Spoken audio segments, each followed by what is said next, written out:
샬롬 샬롬. 오늘은 제가 지금 사우디아라비아에 있는 관계로 주일 예배를 미리 녹화해서 갑니다. 그래서 오늘은 본문 말씀이 마태복음 5장 1절부터 12절에 있는 말씀인데 이것을 제가 봉독을 하겠습니다. 마지막 12절은 합독해 주시기 바랍니다. 마태복음 5장 1절입니다. 예수께서 무리를 보시고 산에 올라가 앉으시니 제자들이 나온지라 입을 열어 가르쳐 이르시되 심령이 가난한 자는 복이 있나니 천국이 그들의 것이며 애통하는 자는 복이 있나니 그들이 위로를 받을 것이며 온유한 자는 복이 있나니 그들이 땅을 기업으로 받을 것이며 의에 줄이고 목마른 자는 복이 있나니 그들이 배부를 것이며 긍휼히 여기는 자는 복이 있나니 그들이 긍휼히 여김을 받을 것이며 마음이 청결한 자는 복이 있나니 그들이 하나님을 볼 것이요 화평하게 하는 자는 복이 있나니 그들이 하나님의 아들이라 일컬음을 받을 것이며 의를 위하여 박해를 받는 자는 복이 있나니 천국이 그들의 것임이라. 나로 말미암아 너희를 욕하고 박해하고 거짓으로 너희를 거슬려 모든 악한 말을 할 때에는 너희에게 복이 있나니. 시작. 기뻐하고 즐거워하라. 하늘에서 너희의 상이 크니라. 너희 전에 있던 선지자들도 이같이 박해하였느니라. 아멘. 기도하겠습니다. 나의 입술의 모든 말과 또 내 마음의 묵상이 우리 주님께 연락되기를 원하네. 하나님, 오늘도 준비된 귀한 말씀 위에 성신님의 기름으로 부어주시고 또 저희들의 마음을 옥토밭으로 기경시켜 주셔서 돌짝감 같은 마음, 또 이렇게 길가와 같은 마음, 또 가시덤불의 모든 마음들을 옥토밭으로 바꿔주셔서 말씀의 씨앗이 떨어질 때 30배, 60배, 100배 결실맺게 도와주시옵기만을 예수님의 이름으로 기도합니다. 아멘. 할렐루야. 아멘. 오늘 벌써 새해 들어서 1월 둘째 주일을 맞이합니다. 주연절 둘째 주일.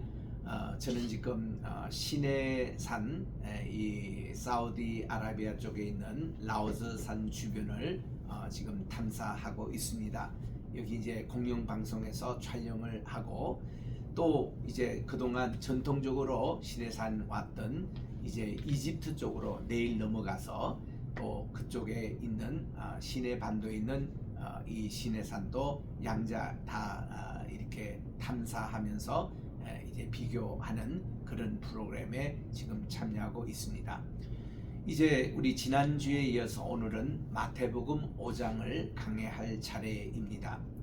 마태복음은 전체가 28장으로 되어 있습니다만은 여기에 약 3분의 1에 해당되는 부분이 교훈집이라고 할 수 있을 정도로 그렇게 이게 주님의 가르침을 총정리하고 있는 책입니다.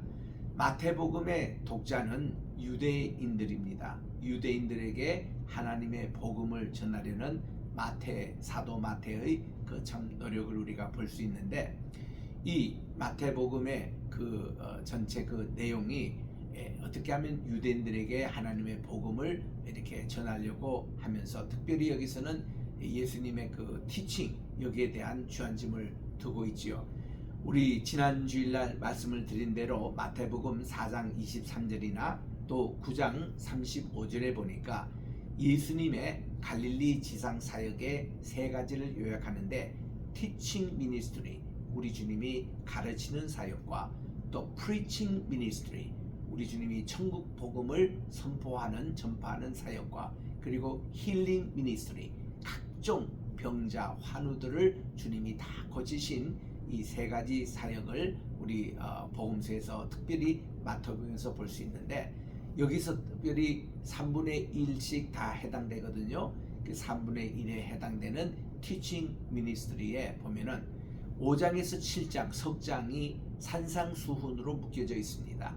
너무나도 귀한 주옥과 같은 말씀이라고 해서 수훈이라고 그래요. 아주 precious stone 같이 아주 정귀한 돌과 같은, 진귀한 돌과 같은 말씀이라고 해서 산상수훈이라고 그래요. 이 산 위에서 예수님이 말씀 전하신 것. 두 번째는 10장이 예수님의 제자도에서 말씀하고 있습니다. 제자들이 전도를 하고 그러니까 이 모든 마귀들이 떠나가고 하늘의 권능이 내려오고 이런 전도 사역을 특별히 가르친 제자도의 사역이에요. 13장에 보면은 예수님의 비유, 천국 비유를 7가지 묶어서 말씀하고 있습니다. 그리고 18장에서는 용서에 대한 교훈을 말씀하고 있는데 35절에 걸쳐서 이 용서가 얼마나 중요한가 이런 말씀을 하시고, 그리고 24, 25장 2장은 종말 교훈을 묻고 있습니다. 그래서 이렇게 5가지 모음집을 통해 가지고 초대 교회 때부터 이 마태복음은 주일학교 공과 용으로 이거를 이제 이 영어로서는 크리큘럼이라 그러는데 이런 과정으로 많이 활용됐다고 그럽니다. 그래서 이 마태복음에 나오는 아주 제 대표적인 산상수훈을 오늘 이렇게 시작을 합니다.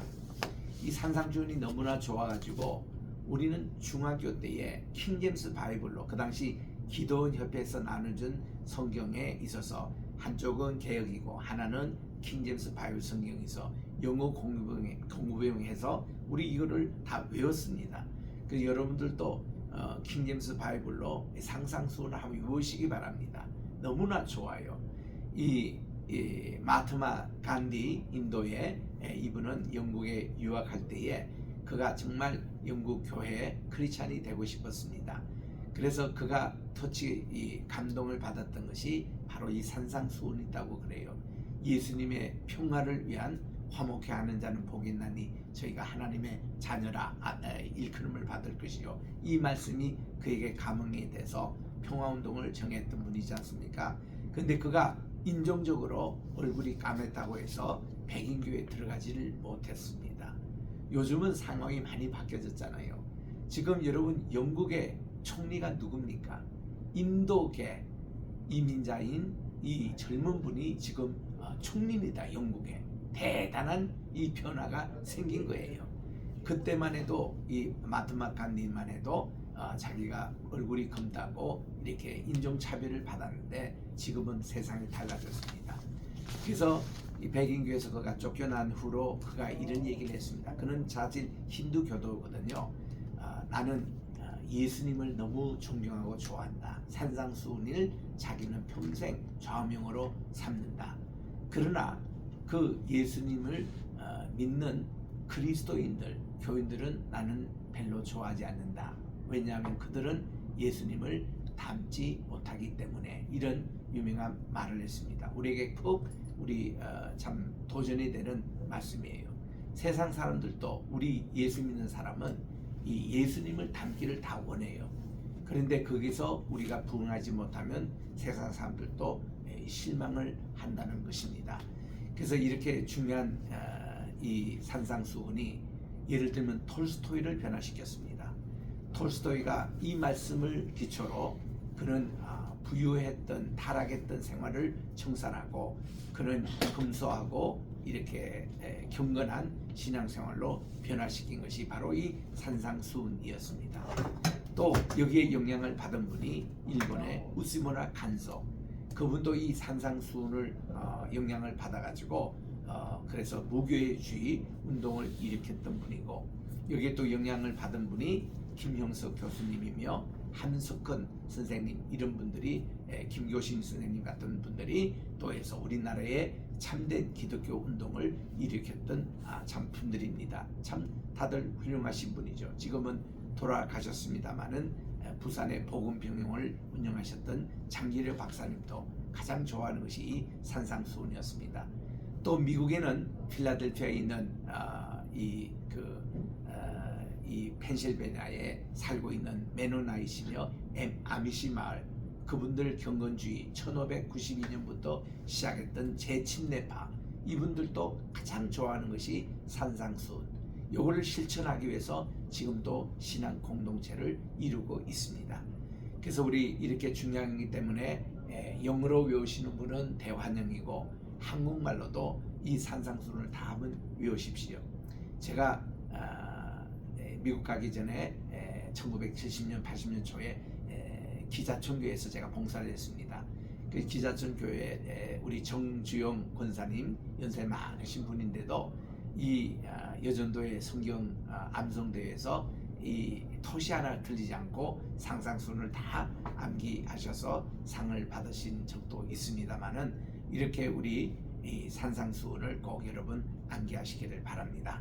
자, 이제 마태복음 5장 1절에 들어갑니다. 1절부터 12절까지는 팔복에 대해서 말씀을 하고 있습니다. 그리고 13절부터 15절은 우리는 세상의 소금과 빛이라고 말씀을 해 주십니다. 그리고 17절부터 20절까지는 예수님이 율법을 완성하러 오심을 선언하셨습니다. 그리고서는 그 다음 이어지는 5가지가 율법을 어떻게 완성하는지를 예를 들어서 말씀해 주시는데, 첫째로 우리 분노, 우리 화를 이렇게 살인하지 말라, 그 말씀 속에서 우리의 분노를 어떻게 다스릴 것인가, 그 말씀을 하셨습니다. 그리고 또한 우리의 정욕, 우리 그 불타는 그 간음한다든가 이런 정욕을 어떻게 다스릴 것인가에 대해서 말씀하시고, 맹세에 대해서 아무 헛맹세를 하지 말라는 거죠. 하늘로도 땅으로도 맹세하지 말라, 이 말씀을 하시고, 그 다음 4번째는 보복을 하지 말라는 거예요.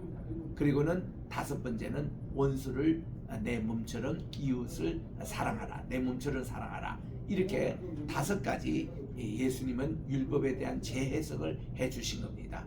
참 귀한 내용의 말씀이에요. 이 산상수훈이 오늘도 그대로 우리에게 적용이 됩니다. 우리 한국교회가 산상수훈대로 산다면은 교회는 분명히 달라집니다. 원래 우리 교회 표가 예배를 회복하는 믿음이라고 했는데 산상수훈대로 살면 되는 거예요. 이게 우리의 예배의 생활합니다. 이 내용을 하나하나씩 살펴보겠습니다. 첫째로 우리 1절에 보니까 예수님께서 산에 오르시니까 제자들이 나왔습니다. 이때 예수님은요, 이 산에서 앉으셨다, 그렇게 말씀해 주셨습니다. 그리고 온 회중들은 다 일었습니다. 여러분들은 거꾸로 우리 하잖아요. 설교자는 서서 설교하고 여러분 다 앉아서 지금 예배를 드리잖아요. 신약시대 예수님 당시에는 다 거꾸로였습니다. 랍비는 앉아서 말씀을 전하고 모든 분들이 다 서서 예배를 드립니다. 지금도 그렇게 예배 드리는 곳이 있죠. 동방정교회 가보십시오. 우리 러시아 정교회, 헬라어 정교회, 아르메니아 정교회, 콥틱 정교회, 모든 거기 가면 회중석에 의자가 없어요. 그분들은 3시간, 4시간 예배가 진행될 때 다 서서 예배를 드립니다.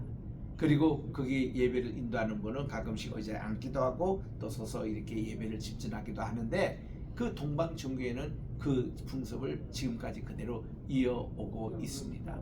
이유는 있죠. 가르치는 분은 이제 말씀을 가르치는 거기에서 하늘나라의 보좌에서 말씀하시는데, 온 성도들이 감히 말씀을 받는데 앉아서 받는다, 다리 꼬고 받는다, 말도 안 된다는 거죠. 그 다 일어나서 하는데요, 동방정교회 예배 보통 2시간 반 드립니다. 3시간까지 드리는 데가 있어요. 그런데도요, 하나 피곤하지 않아요. 찬양하고 말씀, 그리고 또 이렇게 은혜 받고 이러면요, 시간이 그냥 금방 가는 그런 이제 교회 모습입니다. 예수님이 지금 그러셨습니다. 주님이 앉으시니까 온 제자들이 나오면서 다 일어서서 말씀을 경청합니다. 우리 주님은 팔복을 가르치는데 여기 이제 2가지로 되어 있습니다. 조건하고 결과에 대해서 이렇게 설명하고 있는데 8가지 이렇게 쌍을 이루고 있습니다. 8이라는 숫자는 성경에서 참 귀중한 숫자입니다. 어린아이가 태어날 때 남자아이가 8일 만에 할례를 받아요. 왜 그러냐면은 우리 7일 하나님이 천지창조를 하셨잖아요. 안식일까지. 그리고 8일째라는 것은 새로운 창조를 얘기합니다. 그래서 우리 아이가 태어나가지고 창조의 1일, 2일, 3일, 4일, 5일, 6일, 7일 과정을 다 맛보고 나서, 그러니까 안식일까지의 그 체험하고 8일째 되는 날 할례를 함으로 새로운 피조물로 거듭나서 그때 이름도 지어주고 큰 잔치도 하고 축하를 하는 거예요. 그래서 이 이스라엘과는 지금도 어린아이가 태어난 그 날을 이렇게 그 생일 축하하고 이런 것보다는 할례 받을 때 그때 큰 축하를 합니다. 그리고 그때 이름을 지어주고, 세례요한도 그랬잖아요. 이삭도 그랬잖아요. 이슈마엘도 그랬잖아요. 모든 할례 받는 분들이 그랬습니다. 이 8일째 할례를 받는, 그래서 8가지입니다. 그리고 또한 노아의 식구들 구원받은 숫자가 8명이에요. 노아와 그분의 아내, 그리고 그분의 세 아들 야벳과 또 함과 셋, 그리고 그 부인이 되는 다 8명입니다. 그들이 방주에서 이제 나와서 새로운 세계를 또 시작했을 때 8입니다. 새 출발을. 그래서 이런 8가지 복을 우리에게 주신 이유가 그렇습니다. 여러분, 성지 순례할 때에 갈릴리에 가시면은 거기에 이제 타브가라는 곳을 가게 됩니다. 이 타브가는 뜻이 7개 샘이라는 아람 말인데, 그 영어로 말하면 Seven Fountains라는 뜻이에요. 그런 곳에 가보면은 이 팔복 기념교회가 있습니다. 그 이제 팔복 기념교회 이렇게 정문에 들어가면은 그 교회당까지 그 쭉 돌에다가 이제 1복, 2복, 3복 이래서 8복까지 쫙 기록되어 있어요. 그리고 교회당에 들어가면은 교회 그 도움을 일으키는 그 주변에 8가지 각으로 이 팔복이 또 이 성전 안에 다 기록되어 있습니다. 그리고 그 위에 돔으로 딱 연결돼 가지고 자연광이 교회 안쪽으로 들어오도록 그렇게 설계가 되어 있습니다. 그래서 밖에도 보면은 이 팔각이 이렇게 다 보여요. 얼마나 아름다운지 몰라요. 이 갈릴리에서 제일 아름다운 교회 하나가 팔복 기념교회입니다. 거기서 우리가 평화 평화로다 하늘 위에서 내려오네, 이 찬양을 부르면 얼마나 공명이 잘 되는지, 하늘의 평화가 막 비둘기처럼 내려오는 그런 체험을 느끼는 그런 교회당입니다. 참 아름다운 팔복교회인데, 자, 일교명이 일복이 심령이 가난한 자는 복이 있나니, 심령이라는 게 우리 마음을 얘기합니다. 마음이 가난하다라는 이 표현은 이것이 우리의 회개를 통해서 우리의 마음을 비우고 우리의 욕심을 비우고 죄를 비우고 경건한 그런 마음을 우리 심령이 가난한 자라고 그렇게 합니다. 이 자기는 어떤 복이 있냐면은 천국이 저희 것임이라고 이렇게 말씀을 하고 있는 것입니다. 예전에 우리 한국에서 나왔던 다큐 가운데 최춘선 할아버지 얘기가 있습니다. 이분은 노 목사님이세요. 은퇴하신 목사님이에요. 이분은 오로지 사명이 뭔가니 복음을 전하는 데 있습니다. 지하철을 다 타고 다니면서 예수님을 믿고 우리 천국 갑시다, 이런 참 전도하신 분인데, 저 요단강 건너편에 찬란하게 배는지, 이 찬송을 그분은 부르면서 맨발로 그것도 다니며 복음을 전했던 최춘선 목사님이 계세요. 이거를 이제 영화 감독 되시는 김우연 감독이 그분을 다큐로 이렇게 만든 그것이 많이 이렇게 퍼져서 많은 사람들을 감명케 했습니다. 그 목사님은요, 정말 이 복음 전도 이걸 위해서 사신 분이에요. 자기의 모든 전재산을 다 팔아서. 굉장히 귀한 분이죠. 근데 그 다큐의 그 제목이 심령이 가난한 자, 마음이 가난한 자는, 이게 그 제목이었습니다. 그래서 이 말씀을 딱 하면 그분이 이렇게 떠올라요. 심령이 가난한다. 우리 마음을 우리가 비우는 거. 우리 원래 이 새해에 복에 대해서 많이 얘기합니다. 새해 하나님의 복을 많이 받으십시오. 그 배후에는 우리가 복된 자의 삶을 살아야 됩니다. 아멘. 그게 바로 심령을 가난하게 하는 것이 이게 첫 번째 내용이에요. 아멘. 여러분, 우리 속에는요 너무 지금 사치가 많이 들어있어요. 너무 욕심이 많이 들어있다 이겁니다. 너무 세상께 많이 들어있는 거예요.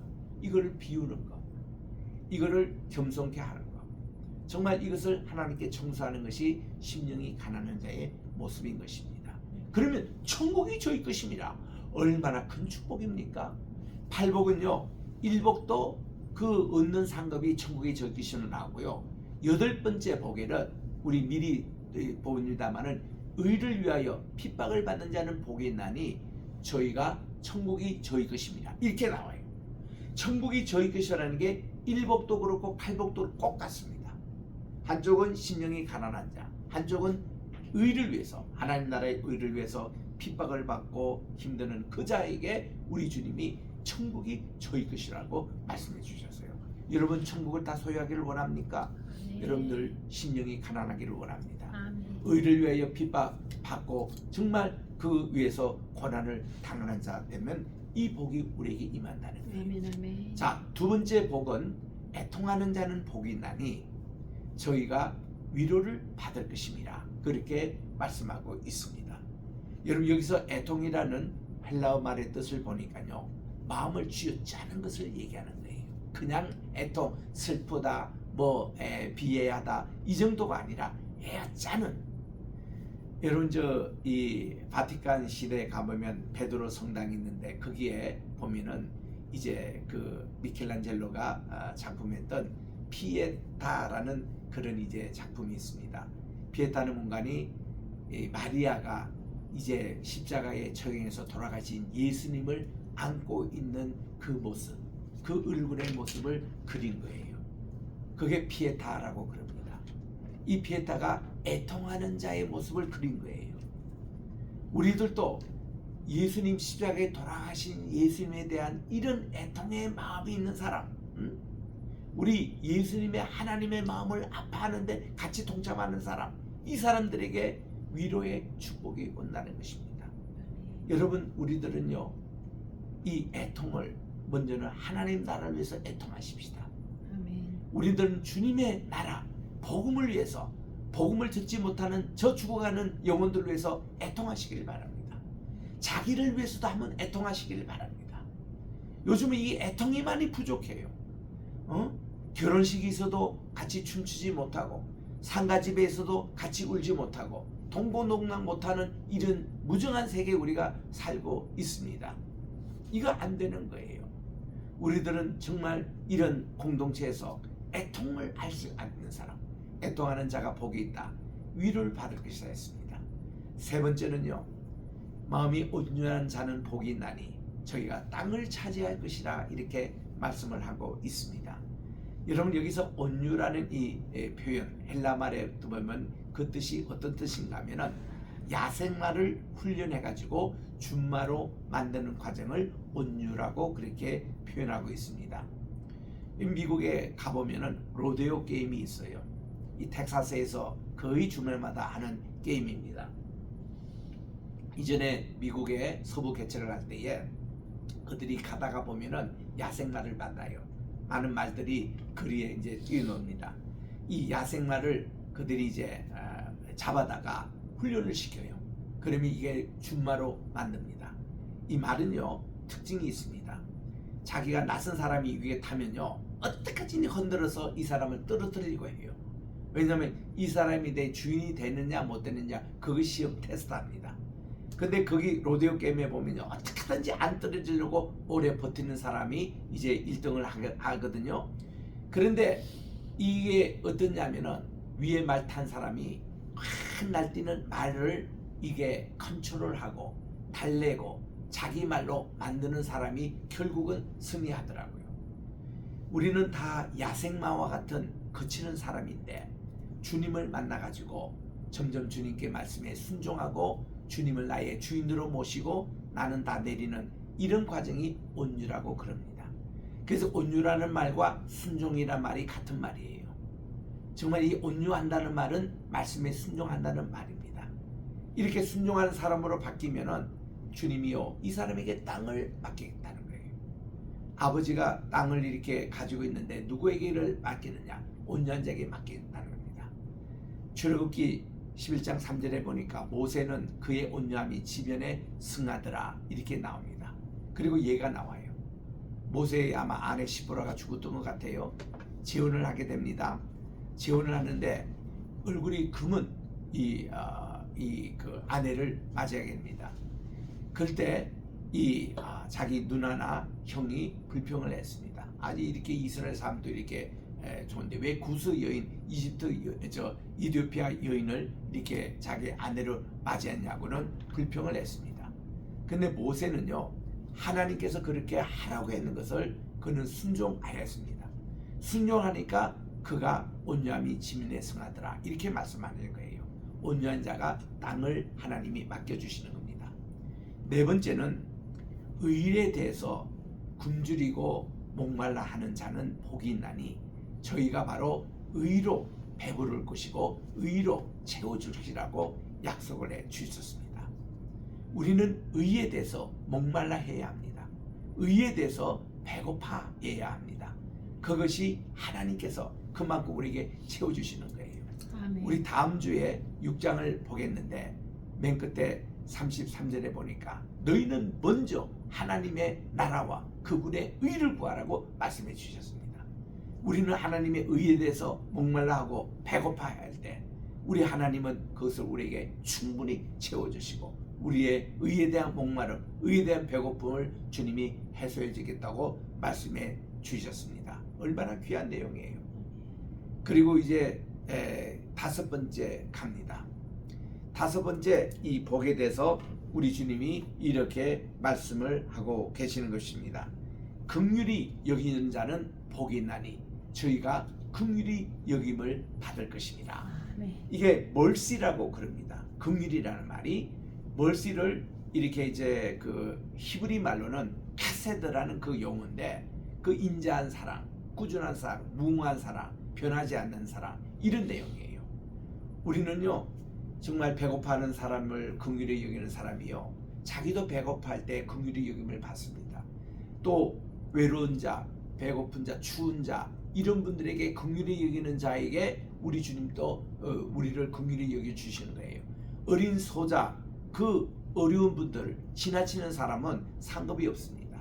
그들을 긍휼히 여기는 사람이 바로 긍휼히 여김을 받는다고 말씀해 주셨습니다. 여섯 번째 복입니다. 8절에 보니까 마음이 청결한 자는 복이 있다니 저희가 하나님을 볼 것이며 이렇게 말씀합니다. 다시 말하면 왜 하나님을 못 보느냐? 마음이 깨끗하지 않기 때문에 하나님을 볼 수가 없는 거예요. 이게 마음이 청결한 자.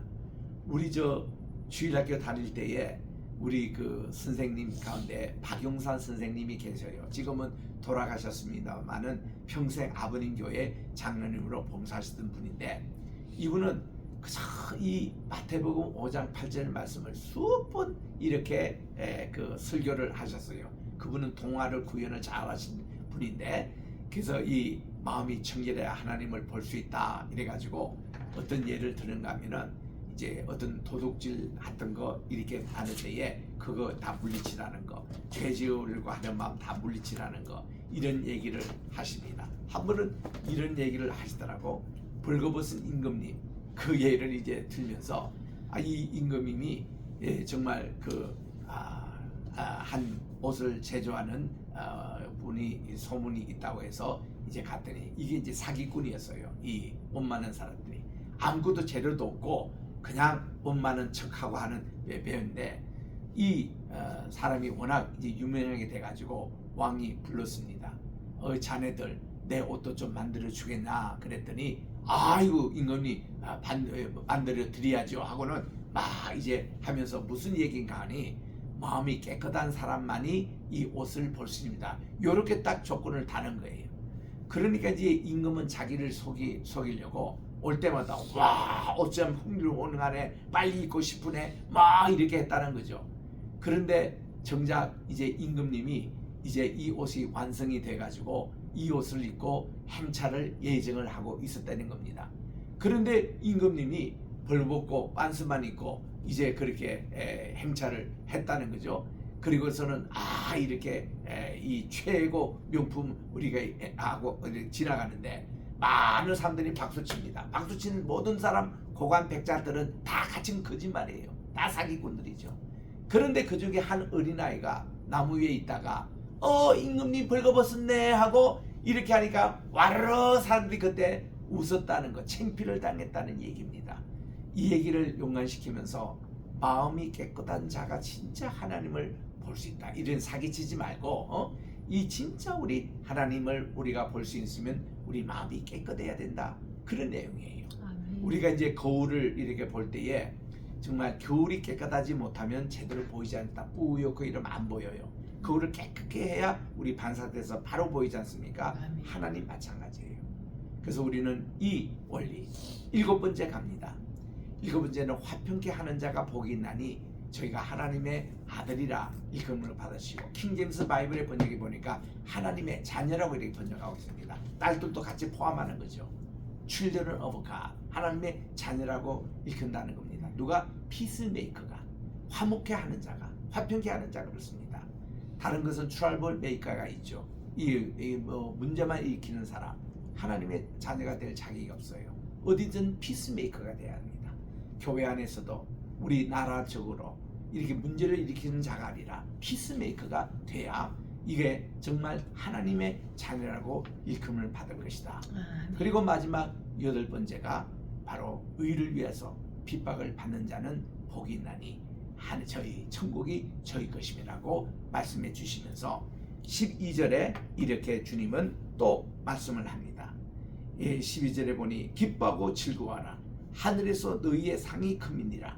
너희 전에 있던 선지자들도 이같이 박해를 하였느니라. 이렇게 해서 우리들이 하나님의 나라를 위해서 일할 때 어려움을 당한 것은 천국에 그만큼 상급이 쌓인다는 것입니다. 그래서 우리는 위로를 받을 수 있는 거예요. 자, 팔복을 말씀하신 이후에 우리 주님은 이렇게 13절부터 16절까지 너희가 세상의 빛이고 너희가 세상의 소금이라고 알려주십니다. 우리 주님의 팔복에서는요, 우리가 무엇으로 어떻게 이 세상에 비추어야 되느냐, 빛과 소금으로 이해된다는 겁니다. 여러분, 순서를요 소금과 빛이에요. 빛과 소금이 아니고, 우리 한국에도 많은 교회 보면 영광교회가 있고 광염교회가 있습니다. 그러니까 이제 소금을 앞세우는 교회가 있고 빛을 앞세우는 교회가 있는데, 우리 여기에 보면은 13절에 보니 너희는 세상의 소금이라, 이렇게 소금 염자가 먼저 나옵니다. 그리고 너희는 세상의 빛이라, 영광이 맞는 표현이에요. 영광, 광염보다도. 그래서 우리가 이 소금인데 이 소금의 특징은 맛이에요. 저는 소금은 짠맛은 있는가 그랬더니 의사 선생님들이 아니래요. 소금이 5가지 맛이 다 있다는 겁니다. 소금 속에는 쓴맛, 단맛, 신맛, 또 이렇게 또 무슨 맛이죠? 2가지 더, 단맛, 쓴맛, 신맛, 또 짠맛도 있고, 그죠? 또 무슨 맛이 있죠? 매운맛, 매운 것도 그건 짠 거죠. 또 한 가지 뭐죠? 하여튼 5가지 맛이 다 있다는 거예요, 소금이. 그걸 의식하고 소금을 맛보니까 진짜 여기 단맛도 있고요, 고소한 맛도 나오고, 이 소금에 그런 맛이 있더라고요. 이 원리가 뭔가 하니 김장을 해보면 압니다. 이 김치를 딱 만들어 보면은 여기에 5가지 맛이 다 배어 있는 거예요. 또 우리 어떤 음식을 할 때에 소금이 굉장히 중요합니다. 소금이 맛을 중화시키는 역할을 해요. 우리가 뭔가 하면 설렁탕 먹을 때만 소금이 필요한 게 아니라 항상 이 소금은 음식의 다 조미료로 온갖 맛을 종합적으로 내는 맛이라고 그럽니다. 그래서 우리들은 세상의 소금의 역할로, 만약에 맛을 잊어버리면은 우리들이 그냥 세상에 버려 사대에 밟힐 뿐이라, 이렇게 하는 거예요. 아까도 잠시 언급했습니다만은 아미시 마을, 그분들은 산상수훈만 가지고 사는 곳입니다. 그 말씀을 그대로 실천하는 곳입니다. 거기에 살다가 아이고 이거 전기도 못 쓰게 하고 자동차도 못 타게 하고 현대병원도 못 가게 하고, 이 생활에 젊은 아이들이 뛰쳐나가지고 세상에 나갔다 살다가 옵니다. 근데요, 나갔다 오는 애들이 거의 100%다 돌아온대요. 이런 자연 쪽에서 생활하다가 세상 문명을 가지고 좀 살아보니까 도저히 맞지 않아가지고 다시 돌아온답니다. 돌아올 때는 그냥 받아들이지 않더라고요. 이 예배당에 100명, 200명 모이는 교회당에 말이죠, 예배를 끝나고 교회 입구에 딱 누워 있어야 됩니다. 그러면 지나가는 그 모든 성도들이 나가면서 다 밟고 지나가요. 이게 소금처럼 맛을 잃은 것은 밟아야 된다고 다 밟히면서 해가지고 정신 똑바로 차리고 다시 교회를 입회하는 그런 모습들을 보게 됩니다. 그러니까 이거를 철저히 아미시 말은 지키더라고요. 2번째는 너희는 세상의 빛이라 그랬습니다. 빛이 세상을 비치는 것이기 때문에 등경 위에 두나니, 등경 말 아래 두는 경우가 있거든요. 이렇게 너희 빛을 통해서 이게 널리 퍼지라는 거예요. 내가 예수 믿는다 감추지 말고 내가 복음을 널리 전파하는 공개적인 사람이 돼야지 그 자기 예수 믿고 교회 다니는 거 다 숨기는 사람이 많아요.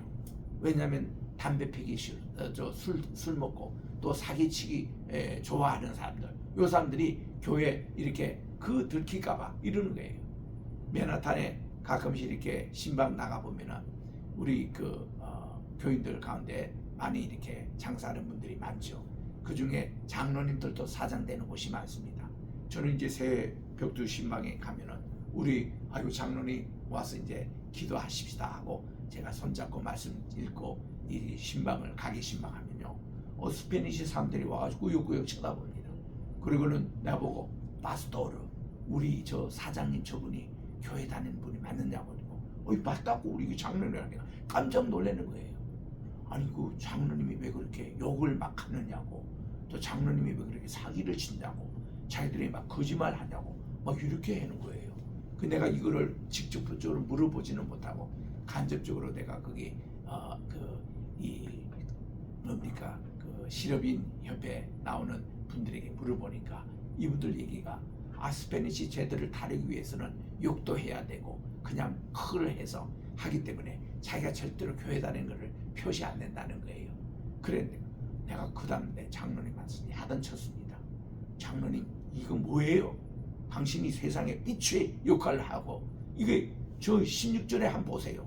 우리가 이렇게 빛으로 선행을 많이 해서 하나님께 영광 풍족한 열매를 맺으라고 했지 이거 감춰라고 했냐고 막 그렇게 했더니 그 장로님 나중에 회개하고 우리 게세마네 신학교 와서 공부해서 목사가 되신 분이 있습니다. 그래서 이렇게 하면 안 되는 거예요. 자기가 이 세상의 빛의 역할을 우리가 해야 합니다. 그래서 하나님의 진리 등대 길이 빛나니 등대가 이게 세상에 복음을 전하는 빛이 돼야 되지 않겠어요? 그래서 우리 이 말씀을 하신 겁니다. 그리고는 17절 이하에 이렇게 말씀합니다. 여러분들이요, 내가 율법을 폐하러 여기에 온 줄로 생각하지 말라. 율법을 내가 완성케 하노라 말씀하시고서는 율법을 완성케 할 때는 이 천지가 없어지더라도 율법의 1.1핵도 없어지지 않겠다고 우리 주님이 말씀을 해 주셨습니다. 그래서 이 율법이 얼마나 귀하다는 것도 말씀해 주시고요. 우리는 흔히 유대인들을 향한 지금 복음을 전하고 있습니다. 우리는 복음 시대가 왔으니까 율법이 없애라, 또 모세가 없어지라. 지금 우리가 지금 시내산 탐방하고 있는데 시내산 이게 별 가치가 없다 이렇게 말씀이 게 아니라 우리 주님은 율법도 얼마나 강조하셨는지, 시내산도 얼마나 우리 주님이 강조하셨는지 이렇게 말씀을 합니다. 그래 놓고는 21절 이하에 우리 주님께서 5가지 예를 가지고 율법을 재해석해 주고 계십니다. 자, 옛날 사람들은 살인하지 말라라고 그렇게 가르칠 때 21절입니다. 그런데 나는 너희들에게 살인의 동기가 되는 형제에 대한 미움, 형제에 대해서 라가라 하는 사람, 이 라가라 하는 것은요, 유대인들에게는 가장 큰 욕 중에 하나라고 그래요. 유대인은 다 지혜를 좋아합니다. 저 사람이 참 지혜롭다는 것은 굉장히 칭찬하는 말이고, 라가라는 것은 저 사람의 머리에 텅 비었다는 뜻이에요. 지혜롭지 못하고 어리석도, 이런 뜻이 라가라는 것입니다. 이런 사람, 이 형제를 미워하는 이런 사람은 안 된다는 것이죠. 그리고 또 여기에 있는 대로 형제에 대해서 말이죠, 나쁜 얘기도 하지 말라는 거죠. 여기 보니까 22절에 보니 또 이 형제에 대해서 라가라는 사람은 공회에 잡혀가게 되고, 또 미련한 놈이라는 것은 지옥불에 들어가게 되다. 이만큼 형제에 대해서 욕하고 이런 사람은요, 지옥불에 들어간다고 하는 거예요. 우리 절대로 여러분 아무리 화가 나더라도 누구에게 이런 욕을 하지 마십시오. 이런 거 하면은 지옥불에 들어가게 된다는 겁니다. 그러면서 말씀이 예물을 드리다가 제단에서 형제에게 원망 들을 만한 일이 생각나는, 이 원망이라는 것은 형제를 화나게 했다거나 지금도 그 형제를, 그런 사람은 예물을 두고 그 형제와 화합하고 와서 다시 예물을 드려야 하나님이 받으시는 예배가 된다는 것입니다. 그렇지 않으면 헛된 예배가 된다는 것입니다. 자, 우리 이 말씀을 하니 이 여전도의 회원들 가운데 한 분이 제가 질문을 했어요. 그분의 남편은 지금 또 부산대 그 교수로 계시는 분인데, 정진 집사님이 목사님 예루살렘에서 갈릴리까지 얼마나 걸어서 걸립니까 했더니 빨리 가면은 3일 반 걸리고 천진에 가면 한 일주일 걸립니다. 그랬더니 이분이 하는 얘기가, 그러면 예루살렘 성전까지 와가지고 형제 이제 그 예물을 드리려고 했는데 형제에게 원망 들을 말이 그때 생각났다는 거예요. 그러면 그걸 두고 다시 갈릴리로 뛰어가지고 그 형제 만나서 사과하고 다시 와서 해야 되느냐 했더니 제가 그렇게 하라고 말씀해 주셨습니다. 이만큼 우리들은 하나님께 예배드릴 때, 주기도문 할 때 어떻게 합니까? 주여 우리의 형제의 죄를 용서해 준 것 같이 나의 죄를 용서해 주십시오. 먼저 우리의 이거 사과하고 그 다음 하나님께 우리의 죄를 용서를 빌어야 주님이 용서해 주셨다고 말씀해 주시잖아요. 그 뜻이에요. 그만큼 예배가 회복되는 일은 우리들은 이런 것을 화목케 하는 이런 용서하고 이런 말씀이 여기에 포함되어 있습니다. 그래서 우리들이 여기에 25절에 보니까 어떤 형제와 세상 법정 일이 있으면은 법정에 가기 전에 다 먼저 사과하라는 거예요. 하나님의 사람이 교회 일을 가지고 세상 법정에 나가는 거 수치스러운 일입니다. 하나님께서는요 그런 사람들이 이렇게 분명히 말씀하셨습니다. 26절에 진실로 너에게 이르노니 내가 한 품이라도 남김없이 다 갖기 전에는 결단코 거기에 나오지 못하리라. 우리 형제와 이렇게 화목이 이루어지지 않는 곳에는 주님도 용서하지 않겠다고 말씀해 주시는 거예요. 그리고 두 번째, 우리 주님에 대한 율법에 재해석입니다. 그게 이제 27절부터 이제 32절에 나옵니다. 우리의 정욕을 잘못 사용하지 말라는 거예요.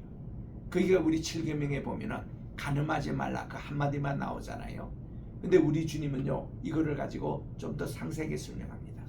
누구든지 여인을 보고 음욕을 품는 자마다 다 간음 이미 했다는 것입니다. 간음의 근본적인 문제까지 우리 주님은 지적하시는 거예요. 음욕을 품는다는 것은 뭔가 하면은 지나간 사람 이쁘다 그거는 아니에요. 그거는 뭐 이쁠 수 있죠. 멋있다 그거는 간음이 아니에요. 근데 그거를 품는다는 것은 뭔가 하니 웅큼한 생각을 가지는 거예요. 그래가지고는 그 어떤 성적인 어떤 폭력도 행하고 싶고 또 이런 성적인 욕망을 자꾸 쌓여 나가면 이게 범죄를 저진다는 겁니다. 그렇게 하지 말라는 거예요. 이렇게 안 하기 위해서 철저하게 주님은 이렇게 가르치십니다. 만일 내 오른 눈이 너를 범죄케 하거든 오른을 차지 빼놓고 차라리 애꾸 눈을 가지고 천국에 들어가는 게 낫지 않느냐. 또 오른 발이 너를 범죄케 하거든 그런 범죄 현장에 무슨 장례촌에 간다든가 또 그런 곳에 간다든가 이거면 오른발을 아예 잘라버리고 백체 하나를 절단하더라도 천국 가는 게 더 낫지 않겠느냐. 이만큼 우리 주님이 강력하게 다스리는 것입니다. 그리고서는 이 아내를 간음한 이외 음욕 이외에 버리는 것은 그 아내로 하여금 또 간음을 짓게 하는 죄를 범하기 때문에 절대 그러지 말라는 거예요. 그래서 이 정욕의 종이 되게 말라고 엄명을 하고 계십니다. 세 번째는 33절부터 아예 맹세하지 말라는 거예요. 우리 인간의 맹세는요 하나를 두고 맹세하도 거짓말합니다. 지키지 않습니다. 맹세에 때는 서원도 있어요. 서원기도 하나님께 했는데 그 서원을 잊어버리고 하나님께 이행하지 않는 사람도 많이 있었습니다. 안 된다는 거예요. 그래서 아예 그럴 바에야 하늘에도 땅에도 어떤 것을 두고 맹세하지 말라는 거예요. 요즘은요 우리 옛날에는 새끼손가락만 해도 맹세가 됐는데 요즘 요것도 부족해가지고 오른쪽으로 인장도 찍고 이것도 부족해가지고 이렇게 스킨을 해가지고 카피를 해서 이렇게 하는데 그래도 거짓말하고 맹세를 지키지 않는다는 거죠. 그래서 이게 참 세상이 이만큼 악하게 된 겁니다. 그래서 우리 보세요. 결혼할 때 부부 맹세하잖아요. 또한 이제 교회에서 임직자 할 때 목사 임직할 때도 이게 다 그 소원을 들고 맹세하잖아요. 하나님과 사람 앞에. 또 우리 사업을 계획해도 A와 B가 계약할 때 다 이렇게 맹세하잖아요. 근데 맹세를 안 지키면 어떻게 되는 겁니까? 그런데 하나님에게 맹세한 서원기도까지 지키지 않는 사람이 있어요. 한나는 분명히 하나님께 맹세하고 그리고 서원대로 아들 사무엘을 주님께 바쳤습니다. 이런 자세를 꼭 가지라는 거예요. 맹세를 함부로 하지 말라는 겁니다. 그 다음 38절 이하에 보니까 악한 자를 대적하지 말라. 그리고 고급스러운 방법으로 애를 먹이라는 겁니다. 그래서 눈은 눈으로, 이는 이로, 이게 텍스 렉스 탈리오니스라고 레틴말로 그렇습니다. 이걸 보면 동해복삼법이라고 그럽니다. 그게 보면은 그 구약 시대 때에 그 이제 바빌론의 법에 보면은 이게 나옵니다. 눈을 다치게 하면 그 사람의 눈을 다치게 하라는 거예요. 이를 부러뜨렸으면은 처벌이 그 놈의 그 장수의 이를 부러뜨리라는 겁니다. 또 생명은 생명으로, 그 사람이 누구를 죽였다면 그 사람을 죽여버리라는 거예요. 이게 동해복삼법이거든요. 똑같은 해를 당한 것을 동해복삼인데 주님은 그 반대하셨어요. 그러지 말고 점잖은 방법으로 그 사람을 혼내주라는 겁니다. 오른밤을 누가 치거든 왼편을 돌려대라는 거죠. 그런데요, 우리 로마법에 보면은 이게 뺨을 때리는 체형이 있습니다. 근데 모든 뺨을 때릴 때는요, 로마법에 보세요. 내가 뺨을 때도 오른손으로 때립니다. 보통 오른손이고 왼편을 때리게 돼 있어요. 왼편. 그런데 여기는 오른밤을 때리는 거예요. 오른밤을 때리는 게 어떠냐면 이 스스로 안 때리고 왼손으로 뺨을 때린다라, 이게 불입니다. 이게 법을 지키지 않는 거예요. 또 오른손을 가지고 이 사람이 오른밤을 때리는 건 어떠냐면 손등을 가지고 탁 때리는 게 그 사람이 오른밤을 때리고 생깁니다. 둘 다가 이게 불법을 행하는 겁니다. 그런 자에게는 왼밤도 딱 펴내놓고 당신이 좀 제대로 좀 때리라고 나에게 이렇게 해서 항거해서 법을 이 사회에 항거하라는 거예요. 바보같이 그 당하지 말고. 또 이게 판사가 말이죠, 불법적으로 겉옷을 이제 내주도록 이렇게 이제 그 합니다. 그러면은 속옷까지 벗어버린다는 거예요. 로마의 법정의 법에 보면요, 속옷을 법정에서 보인한 사람은요, 그 즉시 판사의 법을 벗게 되어 있습니다. 좀 못된 판사 있잖아요. 저거 옷 벗게 하는 방법이 뭔가 하니 너무 억울할 때에 자기 속옷까지 벗어서 완전히 나체의 모습을 법정에 보이면은 법정 모독죄로 이분도 걸리지만 특별히 판사가 옷을 벗게 돼 있다는 겁니다. 이래서 사회에 한가라. 세 번째는 우리 주님이 군인이 말이죠, 강압적으로 자기들 이렇게 나가는데 그때 자기 너무 군장이 힘들어서 민간인을 채용했다가 자기의 그 모든 짐을 대신 지우고 갈 때는 있습니다. 이럴 때에 시간이 다 됐습니까? 네, 괜찮아요. 이거 중요한 우리 산상 중이기 때문에 조금 좋아해도 괜찮습니다. 자, 이래서 이럴 때에 오리로 가는 것까지는 합법이에요. 그런데 이게 반복적으로 이 군인이 못되게 굴 때는 심리까지 가버리라 이거야. 그럼 결과는 어떻게 되냐면은 이 군인이 말이죠, 오리반 합법인데 이걸 넘어가면 군법에 위배한 데서 이 군인은 바로 형무소에 가게 돼 있습니다. 그래서 억울하게 민간인이 군대의 그것을 군장을 메고 가다가 열받치고 요 군인 좀 혼 좀 내야 된다 막 달려가지고 심리까지 가버린다고. 그러면은 이 군인은 혼내게 돼 있는 거예요. 이래서 우리는 점잖은 방법, 합법적인 방법으로 요거를 좀 혼내라는 것이 그런 내용입니다. 요게 이제 우리 로마법을 배우면 이런 해석이 나오는데 우리는 그거를 몰랐을 때는요, 맨날 예수 믿는 사람은 누가 때리면 얻어 터지고 누가 돈 빌리하면 그 돈 끼고 맨날 그런 줄 알았어요. 맨날 우리 예수 믿는 사람은 억울하게 살 줄 알았어요. 근데 이 법을 제가 딱 배우고 해석하니까 얼마나 신나든지. 그래서 우리들은 이래서 사회를 고쳐야 되고 이게 예수님의 방법이에요. 마지막 다섯 번째는 우리 주님이요, 내 이웃을 내 몸과 같이 사랑하라. 43절부터 나옵니다. 우리 주님이 이렇게 가르칩니다. 내 이웃을 사랑하고 내 원수를 미워하라 하는 것은 신명기에도 나와요. 원수를 미워하는 거. 이거 우리 당연한 것 아닙니까? 그런데 우리 주님은 이거를 새롭게 해석합니다. 나는 너에게 말하노니 너희 원수도 사랑하고 너희를 박해하는 자를 위해서 기도하라. 여러분, 이 말이 쉽지 신령 옮기기는 쉽지 않는 얘기입니다. 나에게 막 박해하는 자를 위해서 기도해주고 축복한다. 근데요, 제가 어느 원리에서 그게 딱 이제 드느냐면요, 축복의 원리라는 것은 복을 받은 자에게는 이 복이 들어가는데 복 받을 자격이 없는 사이면은 내가 축복을 뱉으면 그게 튕겨 나온대요. 그러면 그 축복이 내게로 돌아온다는 거예요. 아멘. 그 기도할 때 내가 김일성을 위해서 내가 얼마나 축복을 했다고. 그거를 또 못된 사람 이런 사람들에서 막 축복을 한 거예요. 그러면 그 사람이 받을 자기에서 내게 오는 거예요. 근데 반대로 저주를 하잖아요. 그 사람이 저주받을 게 없는데 내가 저주했다가 그 저주가 자기에게로 오는 겁니다. 그러니 여러분 어떤 길을 택했어요? 무조건 축복하는 게 낫지. 그래서 우리 God bless you, God bless you 미국 사람이 그렇게 정말 하잖아요. 그 원리예요. 그래서 45절에 보니 이와 같이 한적 하늘에 계신 너희 아버지의 아들이니 이는 하나님이 그 해를 악인과 선인에게 비추시며 비를 의로운 자가 불의한 자에게 다 내려주신다. 우리 하나님은 공평의 하나님이에요. 똑같이 이렇게 내려주십니다. 햇빛도 그렇고 하루 24시간 주신 것도 인생을 살아도 착한 사람만 길게 살고 또 악인들은 짧게 사는가요? 다 생명도 우리 주님이 골고루 주시는 째째하시는 하나님이 아니시고 공평의 하나님을 우리가 보고서 우리는 끝없이 사랑해주고 축복해주고 이런 방향으로 서라는 겁니다.